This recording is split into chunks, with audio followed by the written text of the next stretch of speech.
Al-Mizan adalah tempat timbangan Allah Subhanahu wa taala untuk semua penduduk mahsyar Allah Subhanahu wa taala.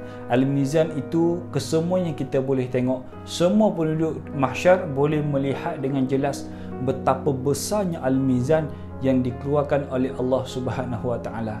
Dan Al-Mizan dipasangkan di Al-Mizan itu beberapa tiang, dan panjang tiang itu adalah daripada timur ke barat, dan piring mangkuk seluas bumi dan lebarnya seluas bumi juga, dan piring mangkuk timbangan kebaikan akan berada di sebelah kanan arash, dan piring mangkuk timbangan untuk keburukan dosa akan berada di sebelah kiri arash. Seperti mana kita tengok timbangan pada hari ini ada timbangan khusus, timbangan untuk gula ada, timbangan untuk molekul ada yang lain, timbangan untuk susu pun ada yang lain, untuk kopi sendiri pun ada timbangan yang masing-masing. Begitu jugalah timbangan kebaikan dan timbangan keburukan ke semua penduduk mahsyar ketika itu yang dikenali sebagai Al-Mizan. Maka apa yang akan ditimbang oleh Allah Subhanahu wa taala? Jawapan para ulama, yang akan ditimbang adalah semua kebaikan manusia pernah lakukan, semua keburukan manusia yang pernah manusia lakukan, catatan yang dicatat oleh para malaikat,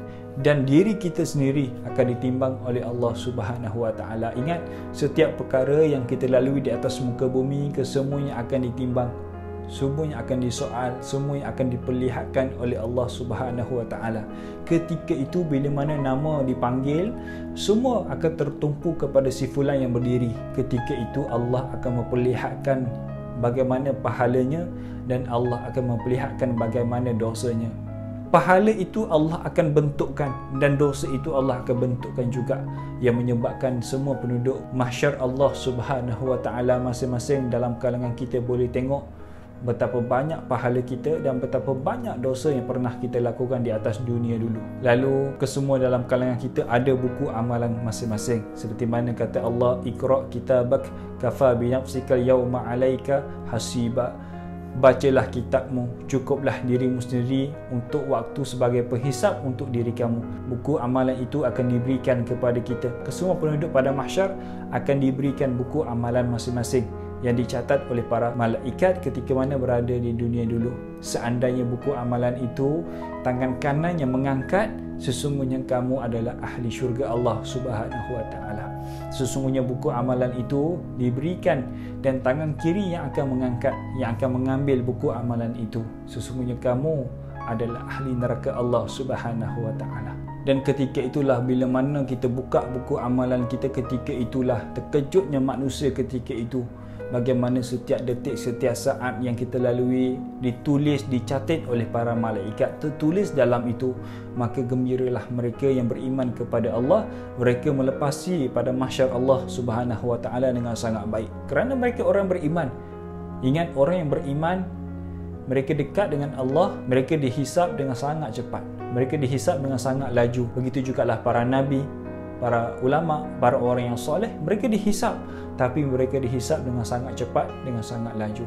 Lalu menggeraklah mereka daripada mahsyar ke satu tempat istirahat, kita katakan, iaitu Telaga Kausar Nabi sallallahu alaihi wasallam ataupun haud Nabi sallallahu alaihi wasallam. Di sanalah manusia, bila mana manusia sampai di sana, barulah manusia mula bercakap, mula nak berehat, mula nak duduk, mula nak sembang di antara satu sama lain. Kerana di pada mahsyar mereka tak mampu nak buat demikian. Pada mahsyar mereka tak mampu nak keluarkan suara. Mereka takut nak keluarkan suara, takut nak tengok kiri, nak tengok kanan, memikirkan urusan masing-masing. Tapi bila mana sampai di haud ataupun telaga Nabi, ketika itulah mereka gembira kerana mereka ahli syurga. Maka berehat, minum air telaga Nabi SAW, yang mana cawan dia lebih banyak daripada bintang yang di langit. Cukup banyak cawan Nabi SAW. Ketika itulah mereka bertanya khabar dan mereka menunggu macam mana nasib ahli keluarga mereka. Adakah ahli keluarga mereka yang lain ahli syurga ataupun tidak? Adakah isterinya ahli syurga? Adakah adik-adiknya ahli syurga? Adakah kawan-kawannya ahli syurga? Mereka menunggu macam mana nasib ahli keluarga yang lain di Telaga Kausar. Dan itulah nasib mereka sebagai orang beriman. Mereka menunggu dan mereka akan masuk dalam syurga Allah Subhanahu wa taala bersama-sama dengan Nabi sallallahu alaihi wasallam.